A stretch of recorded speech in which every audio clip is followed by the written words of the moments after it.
Voilà, on va commencer et bien évidemment je n'ose pas appeler ça ni un cours et à plus forte raison pas une conférence, c'est pas du tout le sujet. On est réunis pour se renforcer mutuellement et surtout pour vous renforcer après l'épreuve inimaginable que vous vivez. Et mon intervention sera pour l'élévation de l'âme de Shirel Esther Bat Karen et de Sarah Bat Keren. Tiye nishmatam tzroura betzror achayim.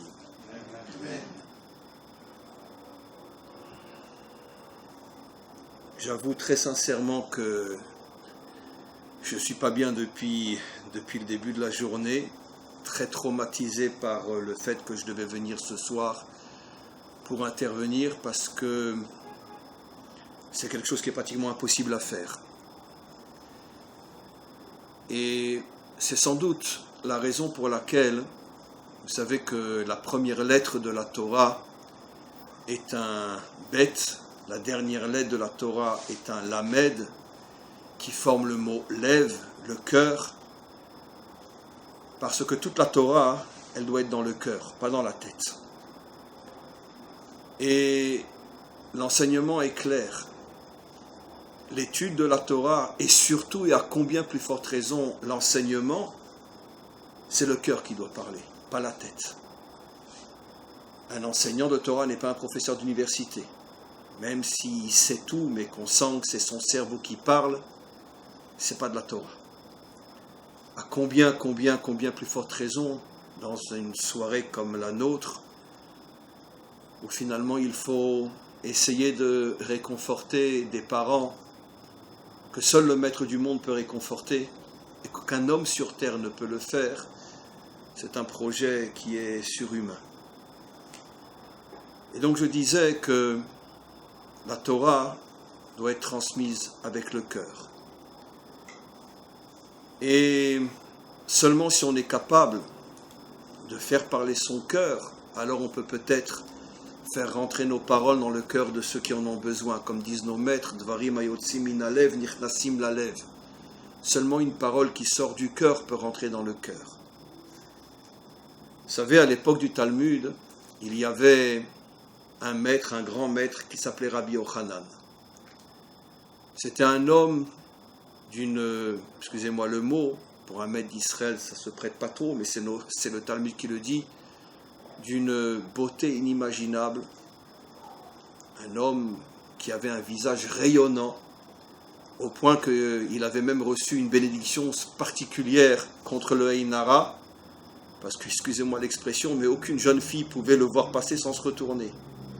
Un visage extraordinaire, rayonnant. Et malgré tout, c'était le seul qui, dans sa génération, était autorisé à aller voir des personnes endeuillées pour les consoler. Malgré le fait qu'apparemment, c'était un homme qui, on pourrait dire, qui transmettait la réussite, la joie, le bonheur. Mais seul lui était autorisé à aller consoler des gens comme vous après un drame pareil. Pourquoi ? Il avait eu 10 enfants et il avait enterré 10 enfants. Tous ces enfants sont morts, les uns après les autres, et le dernier est mort d'une manière atroce. Il est tombé, il a escaladé, vous savez, un gosse, il a escaladé une marmite bouillante, il est tombé dans la marmite. Il n'est resté qu'un os. Et à chaque fois que Rabbi Yochanan allait, c'était le seul qui était autorisé à les consoler, et vous devinez pourquoi, il sortait l'os pour que tout le monde se rappelle de son histoire et tout le monde comprenne que lui, il est habilité à consoler les autres, parce que lui, il sait de quoi il parle. Comment quelqu'un comme moi, et même si le Baal Shem Tov était là, ici, aujourd'hui, et qui n'a pas traversé ce que vous avez traversé, même le Baal Shem Tov n'est pas en droit de vous consoler. Parce que tu ne peux consoler que si tu as vécu ce que tu es censé consoler vivent. Rabbi Yochanan, avait vécu un drame inimaginable. Ça n'avait pas empêché, comme on va voir, d'être un homme qui avait gardé une force, un courage inimaginable, au point que quand on le voyait et qu'on ne connaissait pas son histoire, on n'aurait pu jamais imaginer un homme tellement rayonnant, tellement brillant, tellement beau, tellement, je ne sais plus comment on dit en français, qui était macrine, qui reflétait une telle joie de vivre. Comment on aurait pu imaginer que tous les enfants qu'il avait mis au monde, il ne lui restait que l'os du dernier, qui avait complètement disparu dans la marmite bouillante. Et donc, lui, quand il consolait, il savait de quoi il parlait. Parce que, comme nous expliquent nos commentaires, les gens le voyaient avec un visage tellement rayonnant, les gens connaissaient son histoire, ils se disaient, mais comment un homme pareil peut-il encore être comme il est? Mais il avait trouvé cette force. Et donc, bien évidemment, Baruch Hashem, merci Maître du monde, que nous faisons partie, moi et vous tous, sauf vous deux, de la majorité de la génération qui ne vit pas, et Be'ez Hashem ne vivra pas le drame que vous traversez. C'est évident que je n'ai aucun zchut, aucun droit, aucun mérite de vous consoler. Parce que je suis à des années-lumière d'avoir le droit de le faire. Donc je m'adresserai sans prétention au Maître du monde. Lui peut, oui, consoler, et qu'il se serve de moi ce soir, qu'il se serve de ma bouche pour essayer de vous transmettre les mots, les forces dont vous avez besoin, mais ça ne viendra pas de moi, parce que je ne suis absolument pas à la hauteur pour le faire.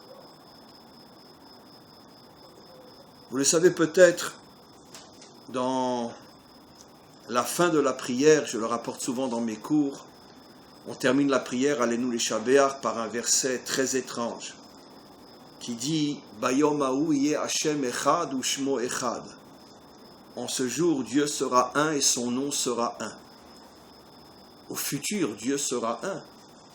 Le maître pose une question évidente. Ça veut dire quoi? Un jour, il sera un et aujourd'hui, il est deux, il est trois, on est idolâtre. Aujourd'hui aussi, il est un. Et nos maîtres répondent « Oui, bien sûr qu'il est un. Mais pour nous, il n'est pas vraiment un. » La preuve, c'est que dans un moment de malheur, on se déchire les habits. Et quelle est la bénédiction que l'on récite? Baruch Dayan Ha'emet. Tu es un juge de vérité. Je vais l'expliquer dans quelques instants. Et dans un moment de bonheur, on fait une autre bénédiction. Baruch Atov Ve'ameitiv. Tu es celui qui fait du bien à toutes tes créatures. Et donc, puisque on voit que selon une situation de bonheur ou de malheur, on change notre approche, on change notre connexion avec le Maître du monde, on s'exprime d'une autre manière, c'est la preuve que on ne peut pas le ressentir, Tov ou Meitiv. Excusez-moi, je vais vous faire mal, quand on vient d'enterrer deux petites filles. On ne peut pas dire Atov à Meitiv. Donc, ce qui veut dire que c'est comme si on avait un Dieu pour les malheurs et un Dieu pour le bonheur. Be'ezrat Hashem, vous êtes jeune, vous mettrez au monde encore beaucoup d'enfants, Be'ezrat Hashem. Et vous allez construire une grande famille, Be'ezrat Hashem. Et vous aurez encore de nombreux moments de bonheur, des brit milot, des bar mitzvot, des bat mitzvot, des mariages. Mais ça ne va pas effacer, ça ne va pas remplacer le moment de malheur que vous vivez maintenant. Vous êtes dans une situation de Dayan Ha'emet, pas dans une situation de Atov Ve'ameitiv. Mais nos maîtres nous disent, pourquoi on dit qu'un jour viendra, on dira Hashem Echad? Parce que viendra un jour où on comprendra rétroactivement. C'est horrible ce que je vais dire. J'ai honte de dire ce que je vais dire. Mais nos maîtres le disent. Viendra un jour où on comprendra rétroactivement que Akol Aya Atov Ve'ameitiv, que même les moments les plus obscurs, les plus injustes, les plus cruels, cachaient en vérité un Tov Ve'ameitiv inimaginable. Nos commentaires expliquent et disent qu'en vérité, le Tov Ve'ameitiv qui se dévoilera rétroactivement au moment de la délivrance finale pour toutes les souffrances que nous avons traversées sur terre, ce Tov V'Ameitiv sera incomparable, des milliards et des milliards et des milliards et des milliards de fois plus grand que tous les moments de bonheur que l'on vit pour l'instant dans ce monde. Et c'est pour ça, encore une fois, que l'on dit, en ce jour il sera un, on arrivera à comprendre que tout ce qu'on a traversé était un, c'était que du Tov V'Ameitiv. Mais nos maîtres posent une question malgré tout. Mais pourquoi Hachem joue à ce jeu? S'il veut me faire du bien, alors qu'il me le fasse. Pourquoi il me le fait d'une manière que moi je le vis comme une souffrance inimaginable, inacceptable? Pourquoi?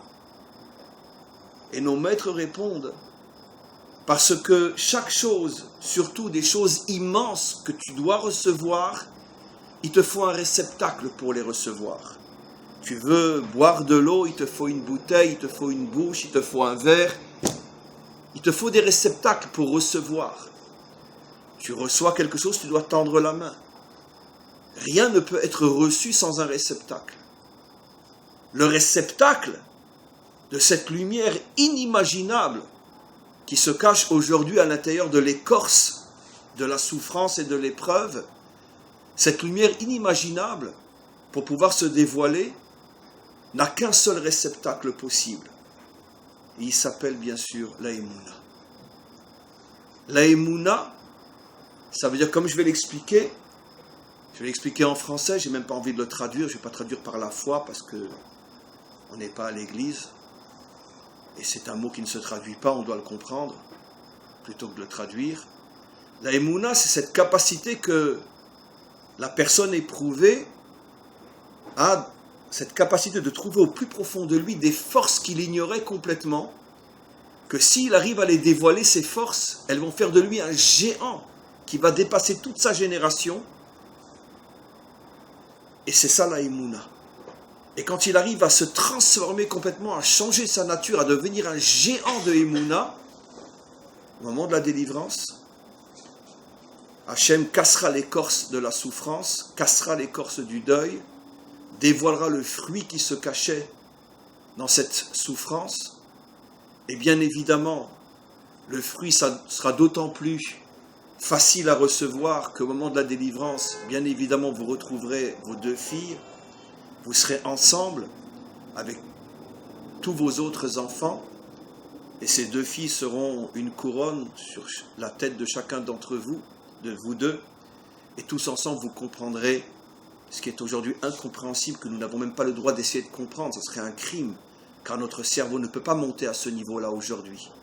Mais un jour viendra où, grâce à la Emouna que vous aurez eue dans ce monde, vous recevrez dans ces réceptacles inimaginables une lumière incroyable.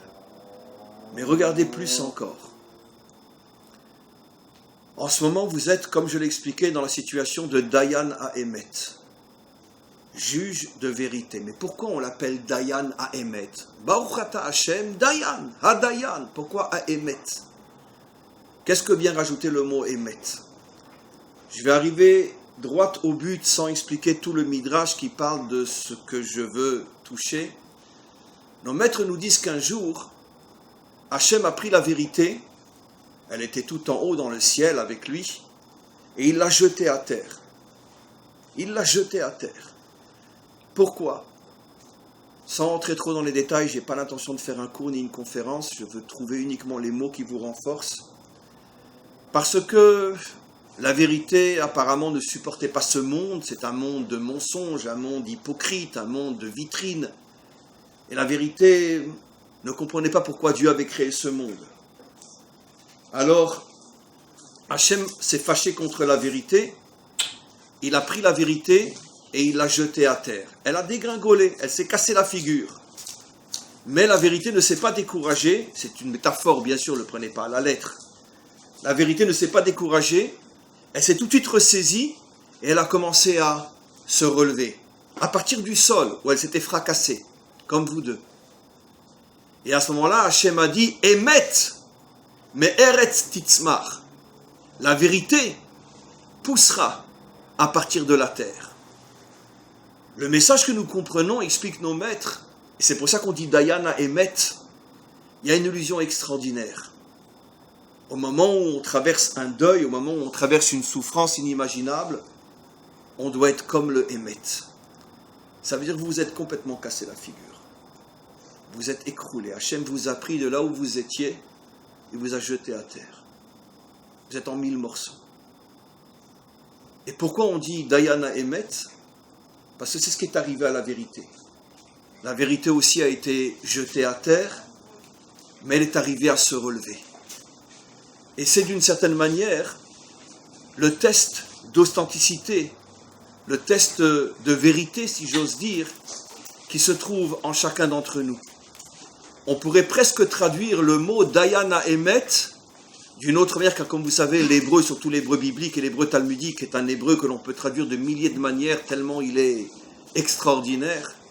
Dayana Hémet, on peut le traduire par tu juges l'authenticité. Dayan ha-Hémet, tu juges la vérité, tu juges l'authenticité. Je préfère traduire authenticité par vérité. Ça veut dire que quand Hachem choisit deux personnes pour leur faire ce qu'il a fait, bien qu'on ne parle que de l'écorce, on ne parle pas du fruit qui se cache, il va tester la vérité, il va tester l'authenticité. Et le maître du monde ne fait pas ça à n'importe qui, comme on va le voir.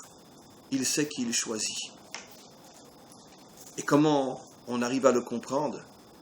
Parce que sur cette vérité qui s'est écroulée, qui se relève, et qui ne reste pas découragé, déprimé, malade sur terre, Hémet, mais Eretz Titzmar, la vérité se relève, il y a un autre personnage sur lequel on utilise le même mot, c'est le Mashiach, au sujet duquel il est dit « Et Tzemach David Avdecha Me'era Tatzmiyar ».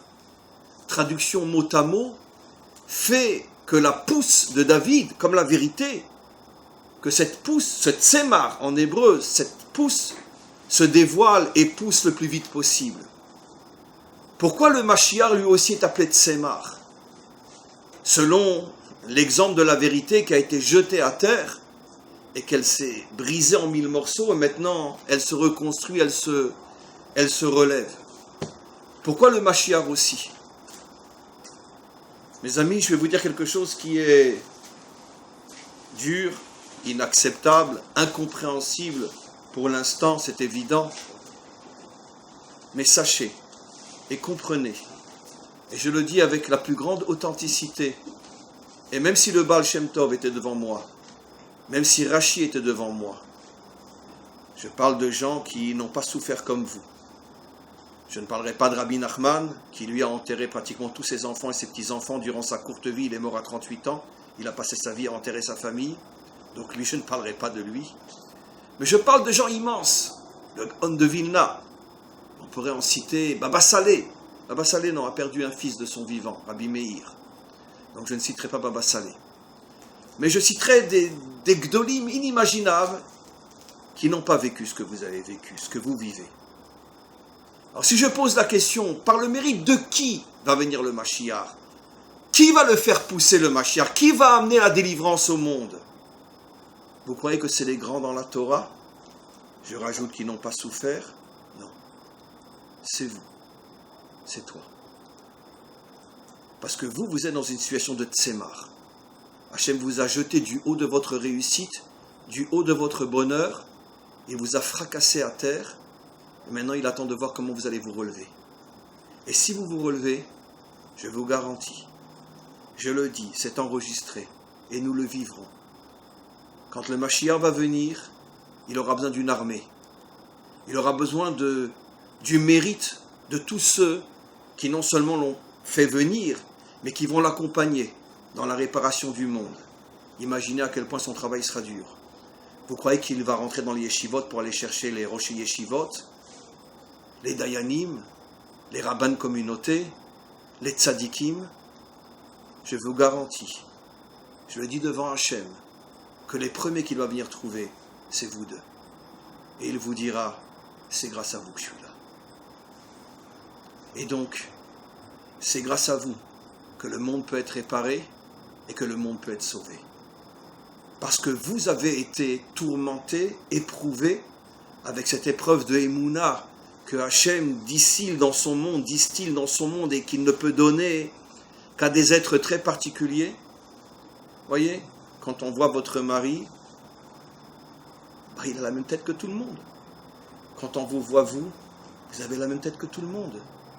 Mais qui aurait pu imaginer que vous étiez des âmes à ce point gigantesques? Parce que si Hachem vous a choisi, vous, pour que vous vous releviez, et que par le mérite de vos efforts et de votre émouna, le Mashiach, quand il viendra, dira « c'est vous qui m'avez fait pousser », eh bien, apparemment, vous ne vous connaissiez pas.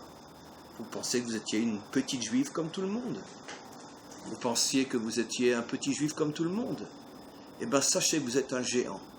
Et je le dis, sans avoir la moindre peur, le Baal Shem Tov ne vous arrive pas à la cheville. Parce que lui n'a pas été éprouvé comme vous avez été éprouvé. Et donc, automatiquement, il n'aura pas le mérite que vous avez pour faire venir le Mashiach, si, je rajoute bien si, vous vous relevez de cette épreuve. Et bien sûr que vous allez vous relever. Rien que je vous vois, j'ai aucun doute. Et de toute façon, je ne vous lâcherai pas. Mais rien que je vous vois, j'ai aucun doute. Qu'est-ce que c'est la Emouna? Je raconte souvent dans mes cours une histoire terrible, mais qui est tellement révélatrice de ce qu'est vraiment la Emouna. La Emouna, c'est croire en Dieu, qu'à Dieu ne plaise. N'importe quel taré croit en Dieu. C'est pas ça la Emouna. La Emouna, c'est manger kasher et faire Shabbat? Non. Ça, c'est tout simplement mettre en pratique les commandements. C'est pas ça la Emouna. La Emouna a été révélée par un tzaddik après la Shoah. Un grand tzaddik qui a perdu pendant la Shoah sa femme et ses 11 enfants. Et il est arrivé à s'en sortir. Il est arrivé à Jérusalem, il avait énormément de chassidim, c'était un tzaddik polonais, enfin un admor, un rabbi polonais, un rabbi de chassidout. Et sa chassidout a pratiquement été complètement décimée. Il est arrivé après la guerre à arriver à Jérusalem et à tout reconstruire à partir de rien. Et il attendait de voir des survivants comme lui venir le retrouver à Jérusalem. Et au bout d'un certain temps arrive un chassid qui avait été l'un de ceux qui étaient le plus proche de lui avant que ne commence la Shoah. Il s'était perdu de vue. Et lui aussi, le chassid, avait laissé une femme, toute sa famille, de très très nombreux enfants. Et le chassid se fait annoncer. Le rabbi est dans une émotion inimaginable, sachant qu'il va bientôt se retrouver face à face avec quelqu'un qui vient de traverser l'enfer comme lui. Et il se retrouve en yechidout, comment on dit yechidout en français, ils sont seuls, le rabbi dans son bureau et le chassid en face de lui. Et ils se regardent. Personne ne peut parler. Parler pourquoi? Ils se regardent et dans ce silence, ils se parlent pendant des milliards d'années. Et au bout d'un moment, le rabbi met fin à cette conversation silencieuse et il dira une phrase qui, pour moi, en ce qui me concerne, a été l'une des clés les plus fortes qui m'ont ouvert toutes les portes du grain de sable que je suis aujourd'hui. Le rabbi dit à son chassid, il lui dit la chose suivante: sache, pour celui qui a la Emouna, il n'y a pas de question. Pour celui qui n'a pas la Emouna, il n'y a pas de réponse. Cette phrase-là, gravez-la dans votre cœur. Je pense que jamais au monde, quelqu'un a dit une phrase pareille. Une phrase aussi gigantesque. Pour celui qui a la Emouna, il n'y a pas de question. Pour celui qui n'a pas la Emouna, il n'y a pas de réponse. Ça veut dire que ce rabbi a donné la définition exacte de la Emouna. La Emouna, pas tous en même temps, parce que ça fait trop de bruit, très bien. La Emouna est un niveau de conscience, un niveau de force tel, et c'est inexplicable. Celui qui le vit ne peut pas l'expliquer à celui qui n'a pas cette expérience. C'est un niveau de conscience tel que je suis tellement connecté au maître du monde. Je suis tellement sûr que même si je ne comprends rien, même si c'est illogique, même si ça me semble injuste, et à mon niveau c'est oui injuste, et je ne dois pas avoir honte de le dire, Mais malgré tout, je sens au plus profond de moi une connexion avec le Maître du monde qui me transmet des forces telles que je refuse de poser des questions. Ma émouna me mène, m'élève au-dessus des questions. Et sachez que si vous arrivez à atteindre ce niveau, que moi je ne pourrai pas atteindre, Be'ezrat Hashem, jamais dans ma vie, je ne pourrai pas l'atteindre ce niveau-là. Mais si vous arrivez à atteindre ce niveau, que vous arrivez à vous relever, à reprendre une vie, entre parenthèses normale, et pas seulement normale, que Dieu me pardonne, je n'ai rien à vous dire, rien, puisque qui je suis pour vous parler, je vous ai dit encore une fois, c'est pas à moi, je ne peux même pas vous consoler. Mais on a vu dans ces dernières générations et dans toute l'histoire du peuple juif, des gens qui avaient été touchés d'une manière terrible et qui, quand ils ont repris le dessus, ils ont décidé de consacrer leur vie à faire un bien inimaginable autour d'eux, à transformer l'obscurité en lumière. On a ce cas célèbre de Yad Sarah. Qui ne connaît pas Yad Sarah? Yad Sarah, c'est un empire de chesed. Tout a commencé il y a une quarantaine d'années avec un jeune couple qui avait à peine de quoi manger. Ils ont eu un enfant paralysé, ils l'ont mis au monde. À cette époque-là, il n'y avait rien, pas de chaise, rien, etc. Ils ont souffert l'enfer pour arriver à s'occuper de leur gosse. Et ils ont compris que peut-être le message était qu'il fallait peut-être ouvrir un empire d'aide à tous les handicapés. Aujourd'hui, le plus grand empire de chesed qu'il y a au monde, c'est Yad Sarah. Je pense que même en Amérique, c'est même pas la peine de le dire, c'est évident. Il y a un autre cas, Zichron Menachem, très connu, l'aide aux enfants cancéreux. Un jeune couple américain, ils sont à Jérusalem, qui eux aussi ont mis un enfant au monde, il est mort d'un cancer, et ils ont décidé de vouer leur vie à l'aide aux enfants cancéreux. Et ils ont aujourd'hui monté un empire. Un empire, c'est des milliers d'enfants en Israël et de par le monde, cancéreux malheureusement, mais à qui ils apportent de l'espoir, de la lumière, des forces, et souvent qu'ils arrivent à sauver aussi parce qu'ils ont des dons de donateurs, etc., qui leur permettent d'aller voir des médecins les plus compétents, les meilleurs, et qui parfois arrivent à sauver les enfants aussi. Deux exemples, si vous voulez, de personnes qui auraient pu continuer à vivre jusqu'à la fin de leur vie. On se pose la question, pourquoi? Je dis, il n'y a pas de pourquoi. Comme a dit le rabbi, celui qui a la émouna, il ne pose pas de questions. Rentrons dans l'action, faisons quelque chose. Et ils ont transformé leur vie. Finalement, un enfant, ils ont perdu du cancer. Des milliers et des milliers d'enfants, ils ont sauvé du cancer. Voilà comment ils ont transformé l'obscurité en lumière. Et je suis sûr que ce message, vous le comprendrez. Dans 1 an, dans 2 ans, d'abord c'est clair que vous devez recommencer à vous reconstituer. Physiquement, moralement, au niveau du couple. Pensez à agrandir la famille, parce que ça vous fera un bien énorme. Ça vous permettra de voir autre chose. Et puis peut-être penser à ce que je vous dis. Peut-être avoir un projet de chesed. Peut-être, va savoir, monter un empire d'aide à des enfants qui ont traversé un accident et qui sont un petit peu handicapés ou malades. Va savoir. Peut-être que vous allez vous allez fonder un empire, et Dieu sait qu'il y en a pour des enfants qui ont vécu un trauma ou une blessure physique irréparable à cause d'un accident de voiture. Va savoir. Et vous savez que dans ce genre de projet, vous avez le monde entier avec vous. Surtout si les fondateurs de ce genre de projet sont des gens qui savent de quoi ils parlent. Mais ça sera votre choix.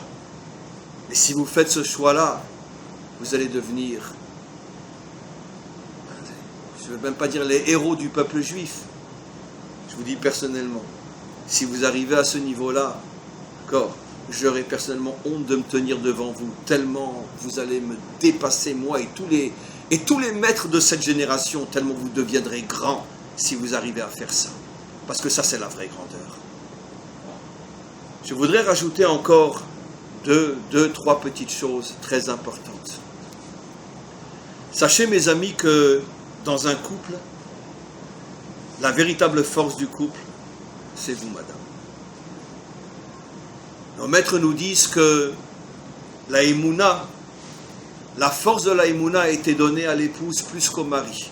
Le mari a d'autres qualités, d'autres forces. Mais la force de la émouna, elle a été donnée à la femme. L'avenir d'un couple, l'avenir d'une famille, surtout quand elle traverse ce que vous traversez, l'avenir de votre famille dépend de vous. De vous, plus que de votre mari. Votre mari a énormément de travail à faire dans tous les domaines. Mais dans le domaine de la émouna, c'est vous. Nos maîtres apportent une histoire qui n'a rien à voir avec la vôtre, mais de laquelle on peut malgré tout apprendre quelque chose. C'est l'histoire d'un chassid et d'une chassida, deux êtres extraordinaires qui étaient mariés à l'époque où la loi était encore en vigueur, que si après 10 ans de mariage on n'a pas d'enfant, soit l'homme amène une autre femme à la maison, soit il se sépare parce qu'il va en épouser une autre, parce qu'il doit avoir des enfants. Et comme il s'aimait et se respectait tellement, il n'a pas eu le courage de faire cet affront à son épouse, d'amener une nouvelle femme à la maison, à l'époque où la polygamie était permise, on parle il y a plus de 2000 ans bien sûr. Et il a dit à son épouse, écoute ma chérie, viens on se sépare, chacun part de son côté, je ne peux pas, la loi m'oblige à avoir des enfants. Il avait compris que apparemment le problème était de son côté à elle. Et on se sépare parce que de toute façon une autre femme je n'amènerai pas à la maison. Elle a accepté pour que son mari puisse avoir des enfants. Elle a accepté, ils se sont séparés. Et chacun est parti de son côté. Elle, la providence l'a amenée chez un homme très méchant. Et lui, la providence l'a amené chez une femme très méchante. Chacun finalement est tombé sur quelque chose de pas bien. Les deux étaient bien sûr brisés parce qu'ils s'aimaient à la folie. Ils n'avaient pas eu d'enfants. Et la cerise amère sur le gâteau, ils s'étaient séparés. Et donc les deux avec énormément de brisures en eux. Et nos maîtres nous disent, l'homme n'a pas eu la force de se reprendre en main, il s'est laissé complètement piétiner par sa femme, et il a tout lâché, alors que c'était un chassid, il a tout lâché, il a abandonné la Torah. La femme, elle, qui était elle complètement brisée aussi, elle s'est repris en main, elle n'a pas lâché, et elle a fait de son mari un chassid encore plus grand que son premier mari. Et de là, nos maîtres disent, Mikan, she'akol bekoach haisha. De là, tu vois que tout vient de la force de la femme. Dans votre cas, à vous, vous avez une sacrée responsabilité. Et vous y arriverez. Je n'ai aucun doute. Vous allez arriver à transformer votre famille en un exemple que toute la communauté francophone et tous ceux qui vous connaîtront après dans le monde israélien diront, mais c'est pas possible, mais comment ils sont arrivés à ce niveau-là, mais comment ils ont fait? Et tous comprendront, oui, mais tu as vu la femme qu'il a? Tu as vu la femme qu'il a? Et c'est ce que vous allez faire. Et vous allez réussir. Et le plus tôt possible, j'espère qu'on va tous se réunir pour danser avec vous, pour se réjouir avec vous, pour pleurer de joie avec vous, et pour faire de vous la couronne de votre mari. On a malheureusement une histoire dans le Talmud, j'ai encore deux petites histoires à raconter, qui nous prouvent à quel point la femme a une force inimaginable. C'est l'histoire avec Rabbi Meir, le maître de la lumière. Le maître de la lumière. Pourquoi il était tellement resplendissant cet homme-là? Parce que celle qui le branchait à la bonne prise, c'était son épouse. Lui n'était qu'une ampoule qui brillait, mais il avait une bonne prise, c'était sa femme. D'une émouna inimaginable. C'est elle qui avait fait de lui le maître de la lumière. Et c'était un Shabbat. Ils avaient deux fils adolescents. Et Rabbi Akiva revient de la choule, il était parti Shabbat matin très tôt à la prière. Ses enfants ne priaient pas avec lui au minyan du Netz, au minyan de 5 heures du matin. Et il revient, ses enfants ne sont pas à la maison, il demande à son épouse, Brouria, ma chérie, mais où sont les enfants? Et les enfants étaient morts. Quand la mère a été les réveiller le matin, Le mari était déjà à la synagogue, mais quand la mère a été pour les réveiller, elle s'est aperçue que dans la nuit, les 2 enfants étaient morts, en même temps, chacun dans son lit, chacun dans sa chambre. Excusez-moi l'expression, mais n'importe quelle femme aurait hurlé à devenir folle et aurait été chercher son mari et serait devenue folle, hystérique. Rien. Elle attend son mari qui rentre à la maison. Son mari dit, ma chérie, où sont les enfants?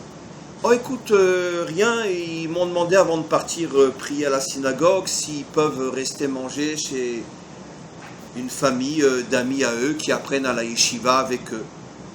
Et ne t'inquiète pas, tout va bien. Bon. Rabbi Akiva ne pose pas de questions, il voit sa femme Brouria tellement souriante, tellement normale. Et donc, ils mangent ensemble. Puis après, Rabbi Akiva s'étonne, il dit, mais enfin, quand ils ne reviennent... Comment? Rabbi Meir, s'étonne, ils ne reviennent pas. Bon, écoute, ils traînent, ils sont bien là où ils sont, c'est pas grave. Bon, ma chérie, moi je repars à Mincha et je reviendrai Motzei Shabbat parce que je dois donner un cours à Seuda Shlishi. Bon, il repart, il revient, Motzei Shabbat, et les enfants ne sont toujours pas là. La Rabbi Akiva dit, écoute, Rabbi Meir, c'est pourquoi je dis Rabbi Akiva? Parce que Rabbi Meir était l'élève de Rabbi Akiva et il a appris cette grandeur de son maître qui a tellement souffert lui aussi. Et il dit, ma chérie, c'est pas normal, il y a quelque chose de pas normal. Elle dit, écoute, je vais t'expliquer tout de suite, mais d'abord, tu dois me répondre, il y a une question d'Alacha que le voisin est venu cet après-midi pendant que tu étais à Mincha, il m'a posé une question. Il dit, voilà, un autre voisin lui avait confié 2 verres en cristal, très très précieux chez lui à la maison parce que lui il devait partir et il n'avait pas où laisser ces verres là et il savait que la maison de l'autre était très très bien protégée. Celui qui est venu demander conseil à Madame Meir parce que c'était aussi une grande chacham et il a dit voilà, le problème c'est que j'ai accepté de garder les objets précieux de mon voisin. Il raconte à cette femme là que maintenant elle raconte ça à son mari Rabbi Meir. Mais sont venus des brigands armés et ils m'ont menacé, ils m'ont tapé et ils ont volé tout ce que j'avais, ils ont volé aussi les ustensiles. Alors elle demande, et il est venu me demander, est-ce que je dois les rembourser, oui ou non? Alors moi j'ai pas voulu donner ma réponse, qu'est-ce que tu en penses mon mari? Alors lui il a dit, c'est évident qu'il ne doit pas les rembourser, ça ne dépend pas du tout de sa volonté, c'est le maître du monde qui a décidé. Et donc, il n'a rien à rembourser. Bon, mais où sont les enfants? Elle le fait monter dans la chambre. Elle dit, tes enfants sont là. Le maître du monde les a repris. Et donc, c'est exactement la réponse que tu as donnée au sujet des 2 ustensiles. C'est le maître du monde qui les a repris. Quand Rabbi Akiva a vu, quand Rabbi Meir a vu que sa femme a été capable de tenir pendant tout le Shabbat sans s'écrouler, au point que lui n'a pas décelé le moindre signe. Mais vous imaginez une maman qui vient de perdre 2 enfants et qu'il a vécu avec elle un Shabbat tout à fait normal. Il a dit, disent nos commentaires, ce que j'ai dit tout à l'heure, je comprends pourquoi mes élèves m'ont donné le nom de Rabbi Meir, le maître de la lumière, parce que il n'y avait qu'une femme comme toi qui pouvait me donner tellement de force. Regardez la grandeur. Et de là, nos maîtres apprennent que effectivement, alors évidemment, ne prenez pas cette histoire au sérieux et personne ne nous demandera d'arriver au niveau de Brouria. Mais malgré tout, on apprend quelque chose de cela. Comme quoi se cachent des forces inimaginables dans une épouse, dans une femme, dans une mère, qui vient d'enterrer comme vous 2 enfants, se cachent des forces inimaginables et vous ne pouvez même pas imaginer si vous arrivez à trouver ces forces, ce que vous allez devenir d'ici quelques années. Vous ne pouvez même pas imaginer. Et ce que vous allez faire de votre mari, ce que vous allez faire des enfants qui vont venir, vous allez devenir une famille que tout le monde regardera avec une telle stupéfaction qu'on n'arrivera pas à comprendre comment vous avez atteint un niveau pareil. Je terminerai juste par une autre histoire et après quelques mots pour vous renforcer. Une autre histoire aussi tellement importante à connaître, qui n'a rien à voir avec la vôtre, mais qui, oui, a à voir dans le sens des souffrances malgré tout. Vous savez qu'on vit le 4e exil depuis maintenant 2000 ans, bien que grâce à Dieu on est revenu sur notre terre. On commence à sortir de ce dernier exil, mais enfin, il y a encore à vision humaine, en tous les cas, encore pas mal de travail pour arriver véritablement à se sortir complètement de l'emprise des nations, de l'antisémitisme, de l'antisionisme, de tout ce qu'ils essayent de nous faire pour continuer à nous faire du mal. Mais un jour, le dernier exil qu'on appelle l'exil de Rome, l'exil de Édom, parce qu'il a commencé avec Rome qui a détruit le 2e temple, aujourd'hui c'est plus Rome bien sûr italienne, mais ça garde le nom de l'exil de Rome, le 4e. Un jour, cet exil-là terminera parce que, disent nos maîtres, l'Empire romain s'effondrera, s'écroulera. Et d'ailleurs, on commence, avec ceux qui ont des yeux pour voir, on commence déjà à voir de sacrées fissures dans le mur de cet empire. Et à mon avis, il n'en a plus pour tellement longtemps. Mais nos maîtres disent, il y a déjà depuis plus de 2000 ans, qu'un jour, l'Empire romain, c'est-à-dire le monde occidental, s'effondrera, et ce sera la délivrance d'Israël. Si je vous pose la question, mes amis, par quel mérite cette civilisation incroyablement forte et puissante, par quel mérite va-t-elle s'écrouler? Je pense que si on fait un test aujourd'hui, la majorité des gens diront à cause des tzadikim, à cause de ceux qui étudient la Torah, à cause de... Je ne dis pas que c'est faux, mais c'est pas ce que nos maîtres disent. Au tout début de Masechet Avodah Zara, vérifie, Daf Bet Amoud Bet, le petit Tosfot en haut. Tosfot rapporte qu'en vérité, l'Empire de Rome et la délivrance d'Israël se fera par le mérite d'une famille qui est morte dans des conditions atroces à l'époque justement du début du dernier exil, la famille du grand maître Rabbi Hanania ben Tordion. Rabbi Hanania ben Tordion nous explique nos commentaires, toute sa famille a été décimée d'une manière terrible, et par le mérite de cette mort, avec une émouna inimaginable, c'est cette émouna qu'ils ont eue au moment de leur souffrance, qui mettra fin à ce dernier exil et qui libérera le peuple juif. Qu'est-ce qui s'est passé? Rabbi Hanania ben Tordion, à l'époque où les Romains avaient interdit d'enseigner la Torah en public, enfin d'enseigner la Torah à des élèves, lui n'a pas fait cas de ce décret et il a continué à enseigner la Torah. C'était un des plus grands maîtres de tous les temps. Et bien sûr, le moment est arrivé où les Romains l'ont attrapé et ils ont décrété sur cette famille quelque chose de terrible. Ils ont dit, lui, ils vont le déshabiller, ils vont l'entourer de son Sefer Torah, et ils vont le brûler avec son Sefer Torah, mais ils mettront du coton imbibé d'eau entre le Sefer Torah et sa peau, pour qu'il ait de nombreuses souffrances et qu'il meure, c'est le cas de le dire malheureusement, à petit feu. Sa femme sera décapitée devant ses yeux, et sa fille, ils avaient une fille, sera jetée dans une maison de prostitution. Vous imaginez la fille de Rabbi Hanania ben Tordion, qui était en même temps aussi la belle-sœur de Rabbi Meir. Rabbi Meir était marié avec la sœur de cette fille qui a été jetée dans une maison de prostitution. Vous imaginez, il y a 2000 ans, avec plusieurs dizaines de Romains qui rentraient tous les jours, vous imaginez les barbares, qu'est-ce que ce genre de jeune fille juive devait subir tous les jours jusqu'à en mourir. Et cette famille a fait preuve d'une émouna inimaginable quand Rabbi Hanania ben Tordion a été... D'abord, il a vu sa femme décapitée. Sa femme, juste avant qu'on lui coupe la tête, récitait à haute voix des versets de la Torah qui ne parlaient que de émouna, comme quoi elle plaçait sa confiance en Hachem d'une manière absolument incroyable. Lui, quand on lui a mis les cotons imbibés d'eau pour le faire souffrir, et un des bourreaux qui le faisait souffrir a vu que c'était un homme qui était d'une telle sainteté qu'il lui a dit « Regarde, laisse-moi t'enlever les cotons pour que tu meurs plus vite. » Et Rabbi Hanina a refusé. Il lui a dit « Si c'est la volonté du maître du monde, je l'accepte. » Et donc dans un premier temps, après, les choses ont changé, mais dans un premier temps, il a refusé et lui aussi récité des versets de Emouna inimaginables. Et sa fille, qui a été mise dans une maison de prostitution, est arrivée avec une telle émouna en Hachem, que Hachem était avec elle dans cette maison-là, que Hachem l'a protégée, que jamais personne ne l'a touchée. Elle arrivait toujours à se cacher, jusqu'à ce que son beau-frère, Rabbi Meir, arrive à la sauver et à la sortir de là. Elle est restée vierge, elle est restée propre.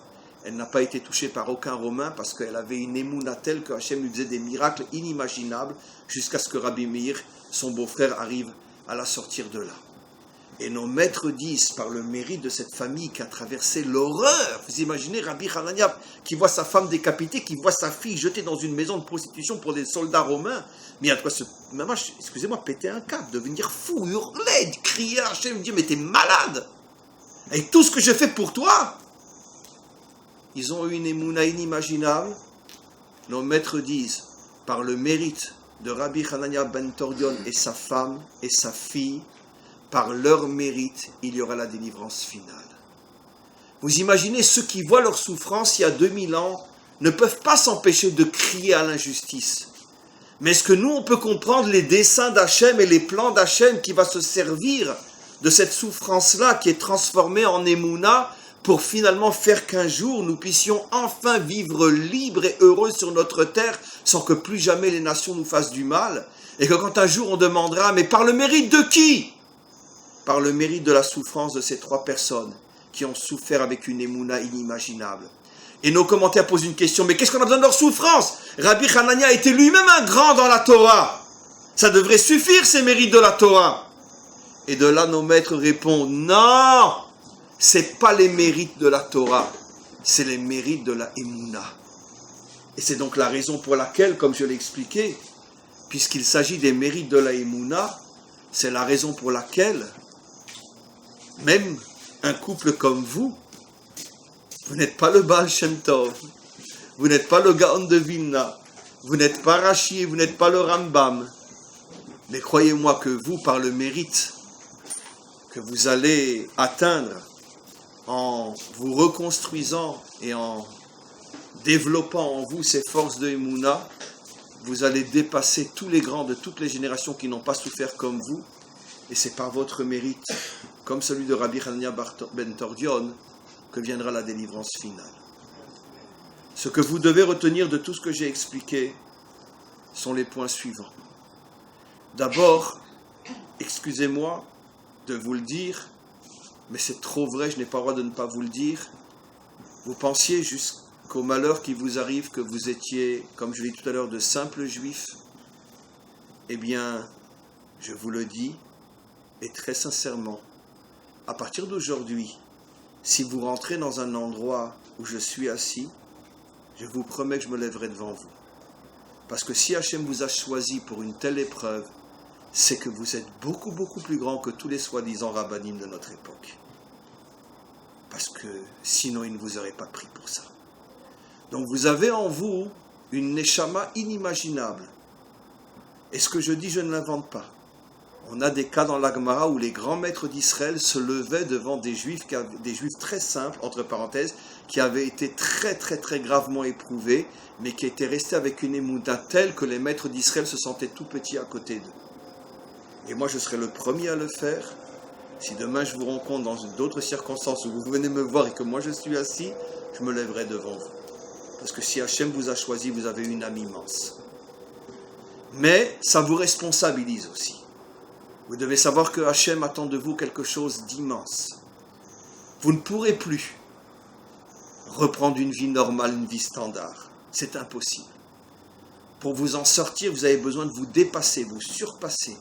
Vous avez besoin d'exprimer toutes ces forces immenses qui se trouvent en vous que vous ignoriez jusqu'à ce que cette épreuve arrive.